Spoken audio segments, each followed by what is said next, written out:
엄스쿨 매일 성경 읽기. 오늘 아침은 시편 32편입니다. 용서를 위한 기도로 알려진 시편 32편을 세번역 성경으로 읽어드립니다. 복되어라. 거역한 죄 용서받고 허물을 벗은 그 사람. 주님께서 죄 없는 자로 여겨주시는 그 사람. 마음에 속임수가 없는 그 사람. 그는 복되고 복되다. 내가 입을 다물고 죄를 고백하지 않았을 때에는 온종일 끊임없는 신음으로 내 뼈가 녹아내렸습니다. 주님께서 밤낮 손으로 나를 짓누르셨기에 나의 혀가 여름 가뭄에 풀 마르듯 말라버렸습니다. 셀라. 드디어 나는 내 죄를 주님께 아뢰며 내 잘못을 덮어두지 않고 털어놓았습니다. 내가 주님께 거역한 나의 죄를 고백합니다 하였더니 주님께서는 나의 죄악을 기꺼이 용서하셨습니다. 셀라. 경건한 사람이 고난을 받을 때에 모두 주님께 기도하게 해주십시오. 고난이 홍수처럼 밀어닥쳐도 그에게는 미치지 못할 것입니다. 주님은 나의 피난처, 나를 재난에서 지켜주실 분. 주님께서 나를 보호하시니 나는 소리 높여 주님의 구원을 노래하렵니다. 셀라. 주님께서 말씀하신다. 네가 가야 할 길을 내가 너에게 지시하고 가르쳐주마. 너를 눈여겨보며 너의 조언자가 되어주겠다. 너희는 제갈과 굴레를 씌워야만 잡아둘 수 있는 분별 없는 노새나 말처럼 되지 말아라. 악한 자에게는 고통이 많으나 주님을 의지하는 사람에게는 한결같은 사랑이 넘친다. 의인들아 너희는 주님을 생각하며 즐거워하고 기뻐하여라. 정직한 사람들아 너희는 다 함께 기뻐 환호하여라. 시편 32편은 시편 51편과 함께 회개의 시 혹은 통회의 시로 분류됩니다. 두 시 모두 죄를 슬퍼하며 죄사함의 기쁨을 노래합니다. 이 시는 다윗이 밧세바와 더불어 중대한 죄를 범한 후에 지은 것으로 죄에 대한 자신의 고백과 그가 받은 용서에 대한 기록입니다. 1번 주제 기억나시지요? 창조와 지구를 위한 디자인입니다. 이 디자인을 다른 말로 표현하면 토라라고 했습니다. 창조 세계와 우리의 삶을 위한 하나님의 원리와 지혜가 담긴 뜻입니다. 그 뜻을 따라 사는 삶이 복된 삶이지요. 그것이 지속적인 만족을 누리는 삶입니다. 그런데 다윗이 그 뜻을 저버리고 자신의 죄된 욕망을 따라 행동한 것입니다. 그리하여 한 가정을 파괴하고 다른 사람의 생명을 빼앗는 무서운 죄까지 범하게 되었습니다. 다시 한번 하나님의 디자인을 따라 사는 삶이 얼마나 가치 있고 귀하고 안전한 것인지 생각하게 됩니다. 그렇지만 동시에 우리에게 용서받는 길이 준비되어 있다는 것 또한 너무나 복된 약속입니다.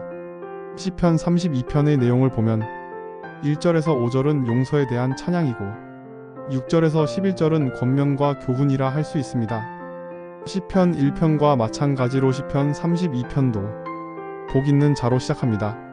시편 1편이 여호와의 토라를 묵상하며 사는 삶이 복되다고 했다면 시편 32편에서는 죄사함을 받는 사람을 복된 자로 선언합니다. 32편 1절의 첫 마디의 시편 32편 전체 내용이 압축되어 있습니다.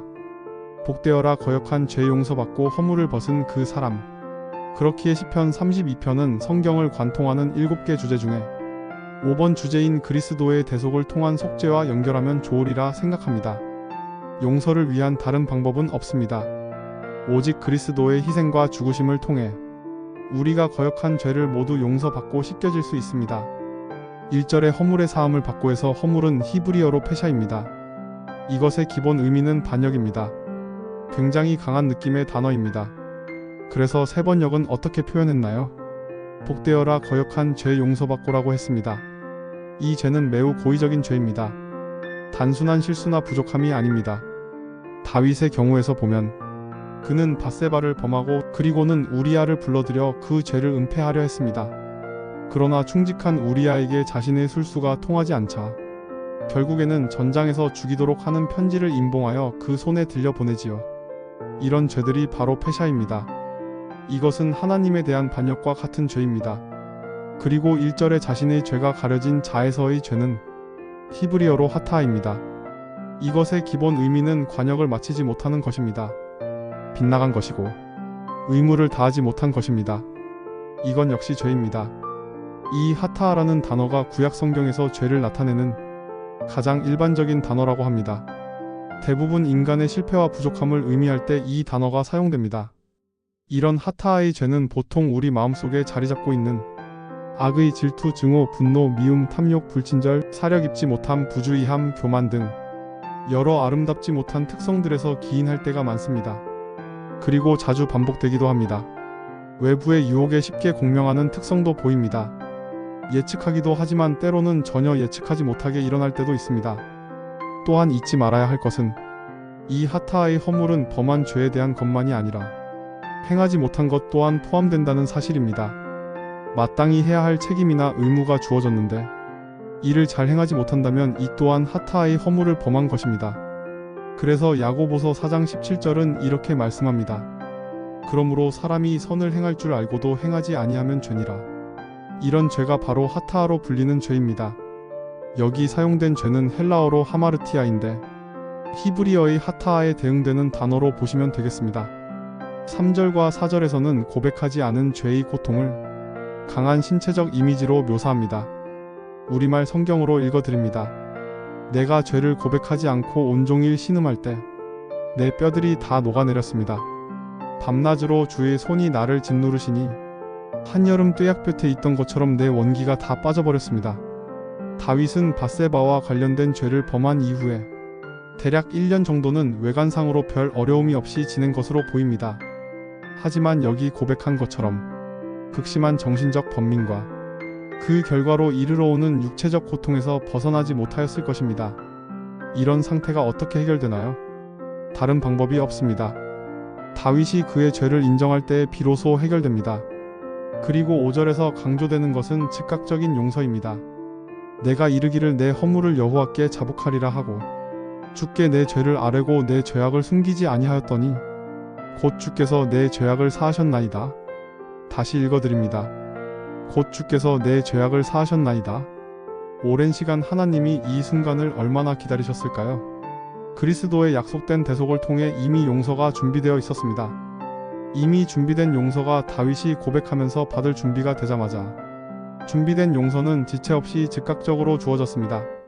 이런 것을 경험한 사람이 복된 사람입니다. 6절에서 11절은 용서를 경험한 다윗이 자신이 받은 은혜를 다른 이들에게도 나누어 주고자 합니다. 자세한 내용은 여러분이 살펴보시기 바랍니다. 저는 11절 보고 마무리하겠습니다. 너희 의인들아 여호와를 기뻐하며 즐거워할지어다. 마음이 정직한 너희들아 다 즐거이 외칠지어다. 이 기쁨의 고백은 앞서 다윗이 자신의 죄를 고백하지 않을 때의 경험과 극명한 대비를 이룹니다. 앞서는 뭐라고 했나요? 온종일 신음할 때 내 뼈들이 다 녹아내렸다고 했습니다. 한여름 뙤약볕에 있던 것처럼 내 원기가 다 빠져버렸다고 말했습니다. 그런데 여기서 이렇게 기쁨의 찬양을 부르게 됩니다. 자신의 죄를 깨닫지도 못하고 고백하지도 못하는 안타까운 상태와 자신의 죄를 깨닫고 고백한 후의 결과가 극명한 대비를 이루게 됩니다. 오늘 여러분은 어디에 속해 계시는지요? 성령님의 도우심이 우리를 후자에 속하게 해주시기를 기도합니다. 오늘 나눈 내용을 정리하는 오늘의 한 문장입니다.